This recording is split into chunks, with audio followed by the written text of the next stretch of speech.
The case that we're going to show today is Kathleen, and this is going to be a lower full arch case on Locator Fixed. And what we did is we did our workup like we've been doing for years, and that is we plan for a CHROME GuidedSMILE surgery, those types of records, you know, CT, photographs, intraoral scans. Our goal is to put implants in the proper place, make sure we have prosthetic space, we check the smile, we check everything you could think of, pre-planned bone reduction. We do the whole case workup. But this case is going to be a little bit different because during the surgery, we're not on multi-units, we're on Locator Fixed abutments, and we're going to use the C2F, which we talked about a little bit in the intro, and that is where we're going to pick up temp cylinders, and these are direct-to-implant temp cylinders, a little different, right? And those are going to be taken back into the lab. Is that right, or were they cylinders on top of the locators? I think they were. No, they're cylinder. It was direct-to-fixture. Yeah, direct-to-fixture, because then we can make an analog model. We make an analog model, and then the locator abutments go in the mouth, and then we put suture caps while the patient is sutured and hanging out. We go back in the lab and do this conversion over to a Locator Fixed extraorally. You can do this intraorally, but we like the precision and the cleanliness of doing it extraorally, but you can do it either way. So what we want to do here with Dr. D is we want to go from the beginning, from the records, the patient analysis, the discussion with the patient for choice, that type of thing, and go all the way through until we snap this prosthesis in the mouth. So if you want to take it from there, Dr. D, we'll go through Kathleen. Okay, welcome everybody. This is our patient Kathleen, and on the right you can see an STL file of Kathleen's arch. Her chief complaint was my teeth are loose and I can't chew.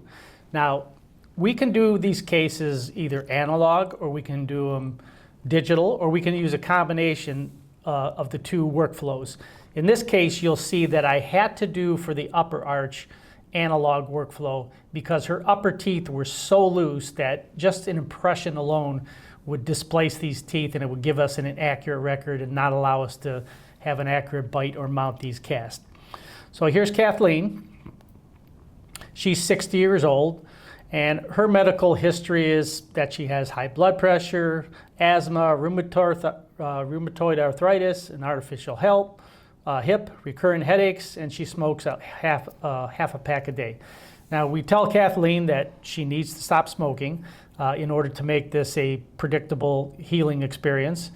And what I want to talk about now is that the two different arches are worked up in two different ways. So the mandibular arch is going to be fully guided with a CHROME CombiGuide, and then it's going to be immediately loaded. The upper arch is going to be freehand, again, because we cannot fabricate a guide to these loose teeth. There's no guide that would fit with the mobility that she had on these teeth. So we're going to make her an immediate denture. We're going to duplicate that denture, create a trough so that when the surgeon is placing these implants in the upper arch, he has a guide to try to keep the screw holes coming out lingual to the buccal and facial surfaces of the teeth. The upper guide will be converted via a smart conversion technique, which we can talk about a little bit later. All right, so for any type of full arch workflow, this is the steps that I follow.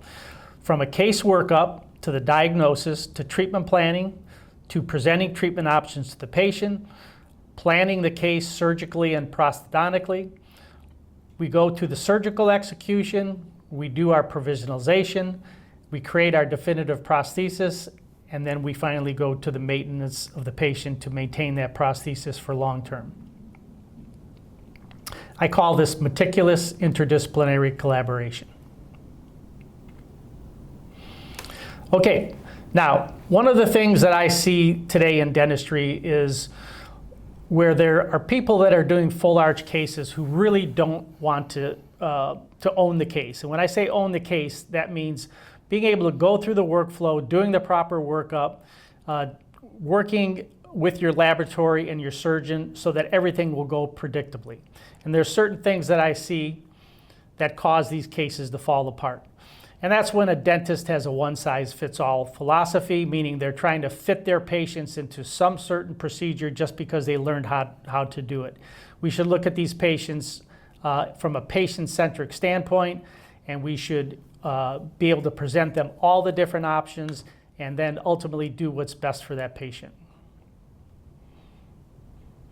Another problem could be inadequate casework, not taking accurate impressions, not taking a bite record and centric relation, just trying to move through the case too quickly without analyzing the case fully. Poor record taken includes doing a digital scan that's not adequate, or taking an impression that has bubbles, or not using proper materials, or not pouring the materials up correctly. Another problem could be over-delegation. So again, we don't want to just have our assistants doing all these procedures. There are certain things we can delegate, but when it comes to doing things like taking a bite record and centric relation, we want to be able to do that step ourselves.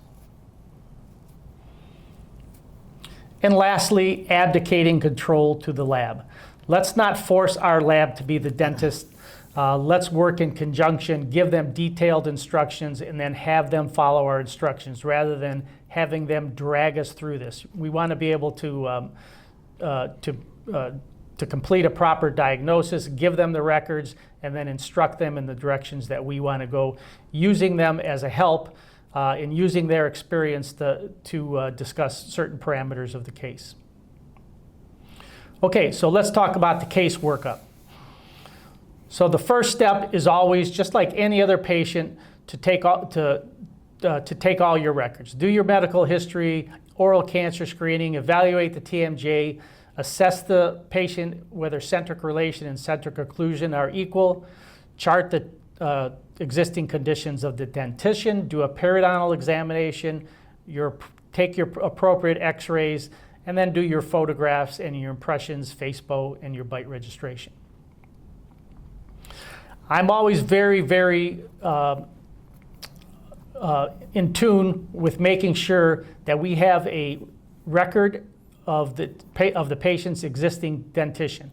Because when we're going to take out these patients' teeth, from a medical legal standpoint, you want to be able to go back and be able to show that there was a reason for edentulating this patient.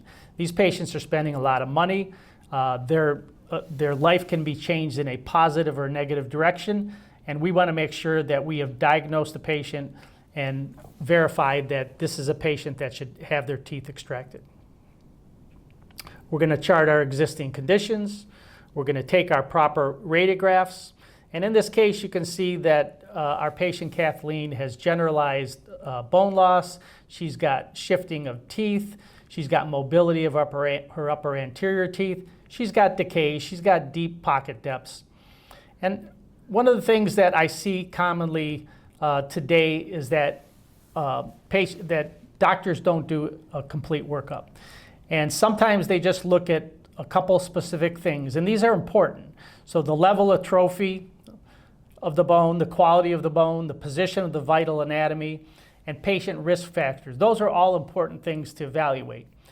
But a lot of surgeons or dentists will then move forward straight to doing the surgery, and there's some other questions that you have to ask before you move forward with a case like this.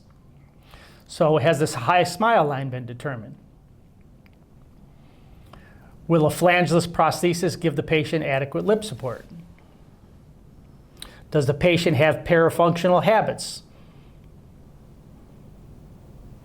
Is the patient a class 1, 2, or 3, and will we change the class of occlusion with our final restoration?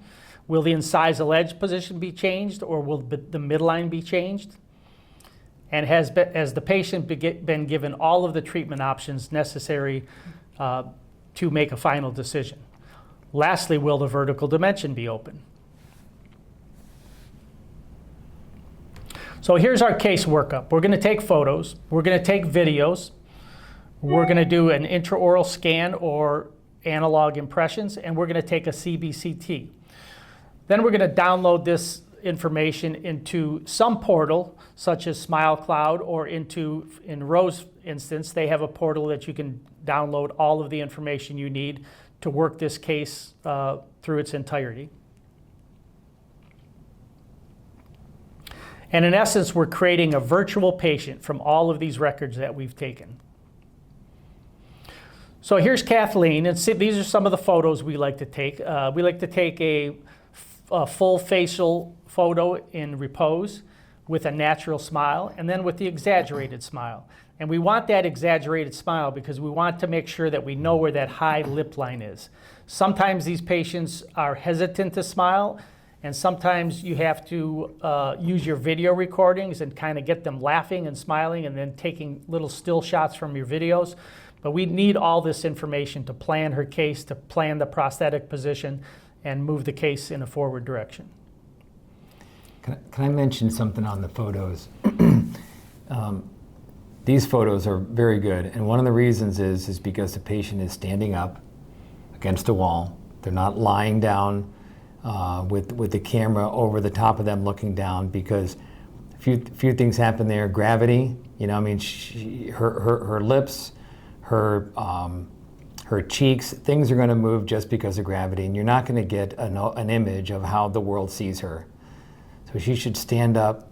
She should, you know, put her shoulders back, eyes in the middle of the orbits, and then whoever is taking that picture, put the camera lens right at the level of the nose, or maybe even a little bit lower, because we at the laboratory, we want to see the AP cant.